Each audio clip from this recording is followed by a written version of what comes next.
Assalamualaikum Pak. Waalaikumsalam. Masuk sini. Ya Pak. Ada perlu apa? Ini Pak, mau Kak cerita sedikit. Oh ya, silahkan dulu. Posisinya senyamannya saja lah. Tidak usah tegang, tidak usah capek. Ya Pak. Ya, gimana kabarnya hari ini? Alhamdulillah baik Pak. Bagaimana dengan kita ya Pak? Alhamdulillah Bapak juga baik. Jadi Bapak alhamdulillah sehat sampai saat ini, dan juga mungkin kebetulan Fajrul nih kalau tidak salah. Ya Pak. Mungkin juga Fajrul alhamdulillah juga sehat ya. Tadi habis belajar apa ya? Tadi habis belajar bahasa Indonesia Pak. Oh, habis belajar bahasa Indonesia berarti Pak Ilham nih kalau tidak salah. Iya Pak, Ilham. Seperti itu nih. Jadi gimana belajarnya tadi? Apakah ada hal yang menarik atau hal yang istimewa pada saat pembelajarannya Pak Ilham? Kalau tadi pas belajar Pak biasa saja. Cuman sekarang saya lagi semangat Pak sebenarnya karena mau cerita sama Bapak terkait masalah saya di kelas Pak. Oh iya, silahkan nak. Sebenarnya itu Bapak merasa agak bahagia, merasa senang karena Bapak sebenarnya sangat tunggu-tunggu ini siswa yang begini nak. Kayak Bapak itu merasa kalau senang sekali kalau ada siswa yang mau masuk ke ruang BK untuk bercerita. Karena kan kadang orang berpikir bahwa kalau dia masuk ke ruang BK itu hanya tempatnya mau dimarahi, tempatnya mau dihukum dan sebagainya. Nah, tapi Bapak ini kayak merasa senang karena Fajar sudah mau datang ke ruang BK untuk cerita. Ya Pak. Oke, tapi sebelum itu mungkin bisa kita sepakati dulu waktunya Dila, karena dalam pemberian konseling individual itu kadang kita selalu ada kesepakatan waktu di awal. Nah, kalau menurut Bapak kira-kira Bapak punya tawaran waktu bagaimana kalau kita 40 menit saja? Oh iya Pak. Saya rasa itu sudah cukup Pak. Oke. Jadi kesepakatan waktu kita 45 menit ya. Dan perlu Bapak ingatkan, tidak usah ragu, tidak usah sungkan, tidak usah malu-malu untuk menyampaikan segala hal yang ingin disampaikan oleh Fajrul, karena seperti yang Bapak jelaskan di minggu lalu, bahwa bimbingan dan konseling itu, proses konseling maupun proses bimbingan itu ada yang namanya sebuah asas yang berlaku dalam pelaksanaannya. Salah satu asas itu yaitu asas kerahasiaan, di mana asas kerahasiaan ini konselor itu ataupun guru BK itu tidak akan menyebarluaskan informasi yang disampaikan oleh konselinya, dalam hal ini Fajrul. Bapak tidak akan sebarluaskan informasi yang diberikan oleh Fajrul. Jadi begitu. Oh iya Pak. Saya juga sudah paham tentang Bapak. Dulu pas awal saya di konseling juga sama Bapak, saya masih ragu untuk menyampaikan perasaan saya. Tapi karena saya sudah rasakan dulu Pak sesi konseling, jadi saya insya Allah siap Pak untuk terbuka ke Bapak. Alhamdulillah. Kalau sudah seperti itu, Bapak sudah merasa senang. Jadi bagaimana anak? Mungkin bisa kita mulai ya. Jadi apa yang Fajrul mau ceritakan ke Bapak pada hari ini? Begini Pak, sekarang itu kan saya merasa seperti sangat jenuh Pak untuk belajar di kelas. Kayak capek Mak untuk belajar dan tidak termotivasi untuk belajar. Jadi begitu di. Jadi Fajrul ini yang terkesan capek untuk belajar. Terus? Nah ini Pak yang buat saya merasa pusing, karena jika seperti ini terus menerus saya bisa tidak naik kelas Pak. Oke, jadi Fajrul ini pusing kalau bisa misalnya seperti ini terus akan tidak naik kelas di. Nah, kalau boleh Bapak tahu kenapa Fajrul bisa merasakan sedang jenuh dalam belajar pada saat ini? Saya merasa seperti itu Pak karena saya sulit untuk berkonsentrasi Pak saat belajar. Karena saya sulit untuk berkonsentrasi, jadi saya kadang mengantuk di dalam kelas Pak. Oh iya, jadi ngantuk di. Nah, bisakah Fajrul mengemukakan lebih jauh mengapa sebenarnya Fajrul sulit dalam berkonsentrasi di kelas? Karena ini Pak, saya kadang susah untuk konsentrasi, sulit Kak untuk tertarik pada pembelajaran Pak. Sulit di. Terutama pembelajaran bahasa Inggris itu dan matematika Pak. Saya kadang susah sekali untuk konsentrasi pada mata pelajaran itu. Kadang juga pas saya susah untuk berkonsentrasi, kadang mengantuk di kelas Pak. Selain itu juga kadang juga buat keributan di kelas kadang juga cerita-cerita dengan teman sebangkuku dan teman-teman yang lain Pak. Oke. Jadi yang Bapak tangkap ini sebenarnya mata pelajaran yang Fajrul rasa sulit untuk dimengerti dan dipahami itu bahasa Inggris sama matematika di? Iya Pak. Iya betul Pak. Saya sangat sulit berkonsentrasi untuk dua mata pelajaran itu Pak. Susah sekali saya pahami materinya, apalagi kalau Anda sampaikan itu belum hafalnya Pak. Kalau saya seperti ini terus nanti ujung-ujungnya saya tidak bisa naik kelas Pak. Karena kemarin pas ulangan harian di kelas mata pelajaran bahasa Inggris sama matematika tuh jujur Pak, banyak-banyak menyontekku dengan teman Pak. Menyontek? Iya. Dan kalau keterusan begini aku rasa takut ke saya Pak, tidak bisa paham materi. Jadi tampaknya kalau Bapak nilai apa yang dikatakan dari Fajrul, sebenarnya Fajrul ini merasa jengkel jadi dengan perilakunya Fajrul yang seperti ini, kayak jenuh sampai ujung-ujungnya menyontek, merasa jengkel tidak, merasa marah dengan hal itu. Iya. Iya. Nah, oke, kalau begitu pernah tidak Fajrul berpikir bahwa jika Fajrul terus jenuh dalam belajar seperti ini, banyak sekali hal yang akan menghambat perkembangan belajarnya Fajrul ke depannya? Iya Pak, saya rasa ini sikapku yang seperti ini tidak akan membuat saya berkembang dalam pembelajaran Pak. Bisa saja nanti malah tinggal kelas Kak, dan membuat pada orang tuaku ini sedih Pak. Oke, jadi Fajrul sebenarnya takut dia untuk buat orang tuanya sedih. Oke, jadi yang dapat Bapak simpulkan dari penjelasannya Fajrul bahwa sebenarnya Fajrul ini sedang jenuh dalam belajar Ki. Dan ini pun serta-merta tidak disimpulkan hanya oleh Fajrul sendiri. Ini ditunjukkan karena sikapnya Fajrul yang sampai saat ini sudah susah nih untuk berkonsentrasi dan menangkap materi-materi pembelajaran di kelas, khususnya dua mata pelajaran, yaitu matematika dan bahasa Inggris toh. Nah, yang bisa saja karena jenuh nih, karena susah memperhatikan Fajrul ini kalau ulangan menyontek dan juga kadang kalau belajar mengantuk juga di kelas.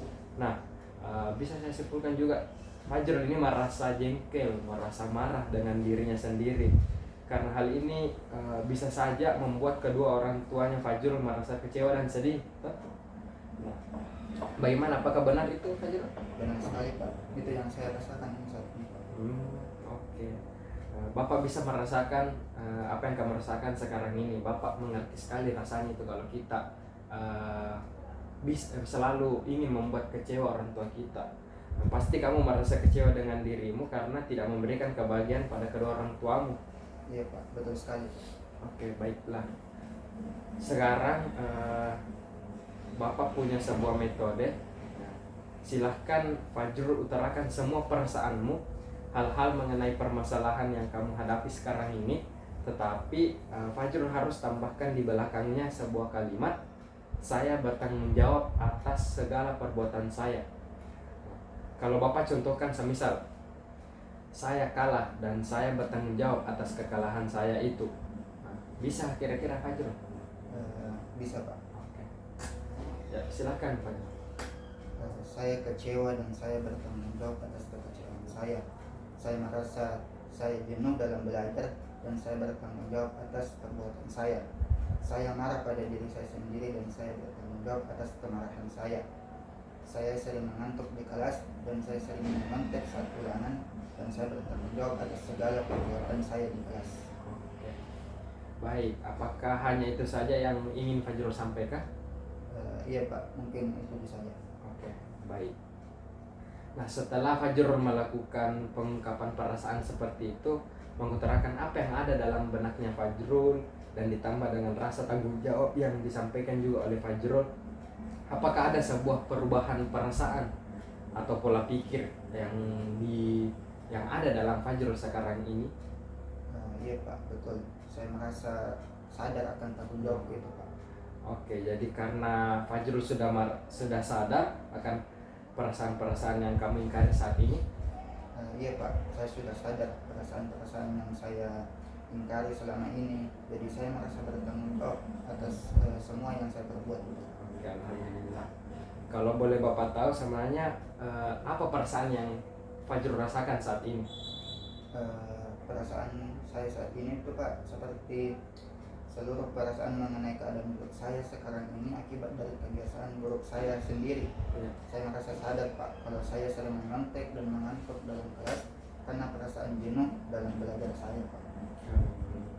Jadi oke, jadi setelah pengungkapan perasaan disertai dengan rasa tanggung jawab tadi, membuat Fajrul merasa sadar bahwa kebiasaan yang kamu lakukan itu sama buruk. Nah, benar seperti itu Fajrul? Iya Pak, betul sekali. Oke, baik. Kalau begitu fokus kita sekarang yakni untuk mencari sebuah jalan keluar atas permasalahan yang dialami oleh Fajrul. Permasalahan utamanya yaitu karena jenuh dalam belajar. Iya Pak. Nah, jadi sejauh ini Fajrul sudah paham kan tentang hal apa yang membuat kamu sulit untuk berkonsentrasi dan menyontek di kelas? Iya Pak, saya paham mengapa saya bisa sering mengantuk di kelas dan menyontek saat ulangan. Itu karena saya sering jenuh dalam belajar, khususnya itu mata pelajaran matematika sama bahasa Inggris Pak. Nah, benar sekali apa yang disampaikan oleh Fajrul. Nah, Bapak mau tanya nih kepada Fajrul, apakah Fajrul mau mengubah tindakan yang biasa kamu lakukan itu agar kamu tidak jenuh dalam belajar lagi, ataukah Fajrul masih ingin menjadi seseorang yang sering mengantuk, sering menyontek dan sebagainya dalam kelas? Tidak Pak, saya mau mengubah kebiasaan saya ini Pak, dan berusaha menjadi lebih baik lagi agar saya dapat memperbaiki kebiasaan belajar saya dan mampu membanggakan kedua orang tua saya Pak. Oke, baiklah. Karena sebenarnya Bapak itu sangat yakin kepada kamu bahwa kamu itu sebenarnya anak yang pintar. Kamu adalah anak yang selalu ingin berusaha dan itu bisa kamu jadikan sebagai motivasi kamu. Motivasi kamu untuk membanggakan kedua orang tua kamu. Karena sedikit sekali Fajrul siswa yang selalu ingin berusaha untuk membanggakan kedua orang tuanya. Nah, karena kamu ingin mengubah tindakan kamu, apakah kamu mampu menemukan solusi dari permasalahan yang kamu alami? Iya sih Pak, betul yang kita katakan. Pak, jadi sejauh proses konseling ini saya bisa mungkin menentukan beberapa solusi dari permasalahan yang saya hadapi ini Pak. Jadi berdasarkan permasalahan yang saya hadapi, ada beberapa pilihan solusi yang mungkin bisa aku lakukan Pak. Yang pertama itu, saya harus membentuk kelompok belajar untuk meningkatkan motivasi saya dalam belajar Pak, agar saya bisa berdiskusi dengan teman saya untuk lebih memahami mata pelajaran yang tidak saya pahami di kelas Pak. Kemudian yang kedua itu, saya juga mungkin harus memahami diri saya sendiri Pak, terkait dengan bagaimana bentuk proses belajar yang saya sukai. Karena mungkin saya sulit berkonsentrasi karena tidak suka dengan metode pembelajaran yang dilakukan oleh guru Pak. Nah, mungkin kedua solusi itu Pak yang bisa saya tawarkan untuk diri saya sendiri agar masalah saya dapat terselesaikan dan membuat saya menjadi lebih semangat lagi dalam belajar Pak. Nah, betul sekali yang disampaikan oleh Fajrul. Kedua solusi yang Fajrul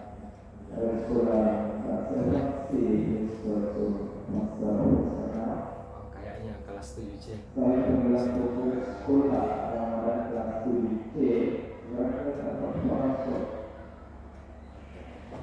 Nah, jadi dari kedua solusi yang Fajrul tawarkan itu sebenarnya Fajrul juga perlu mengetahui dan bisa menentukan yang mana solusi terbaik yang perlu diambil. Kalau misalkan kamu mau mengubah kebiasaan kamu yang sulit berkonsentrasi dan juga sering menyontek saat ulangan akibat jenuh dalam belajar, nah tentunya akan membawa dampak positif pada dirimu dan juga tidak ada sama sekali kerugian atau dampak negatif yang kamu akan peroleh jika ingin mengubah kebiasaan-kebiasaan tersebut. Jadi Fajrul harus bisa mempertimbangkan dan konsisten terhadap solusi yang telah Fajrul ucapkan tadi. Kalau dari kedua solusi tersebut, menurut Fajrul yang mana memungkinkan untuk kamu lakukan? Saya rasa Pak, dari kedua solusi yang saya tawarkan itu dapat saya terapkan pada diri saya karena keduanya membawa dampak perubahan positif bagi diri saya Pak. Betul. Jadi keduanya ini mungkin saya akan lakukan Pak.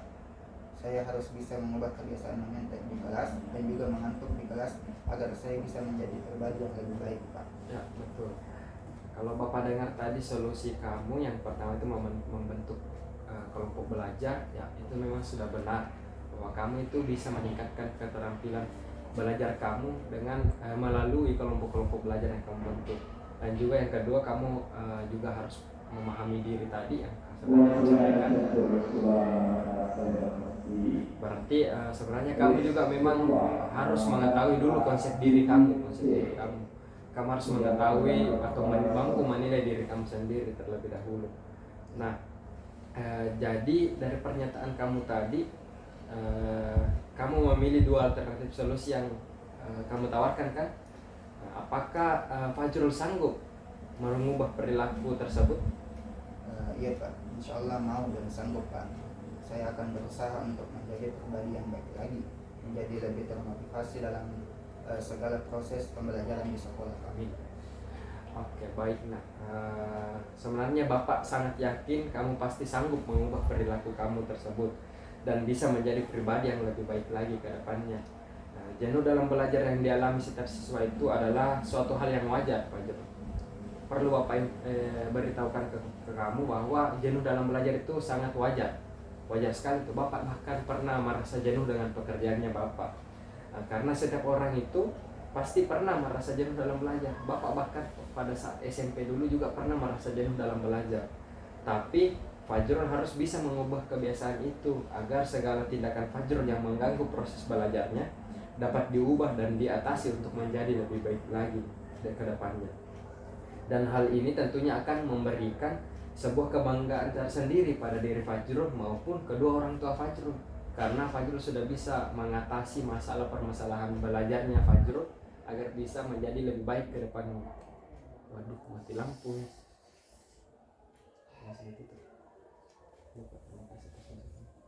Iya Pak, terima kasih atas masukan, saran dan nasihat dari Bapak.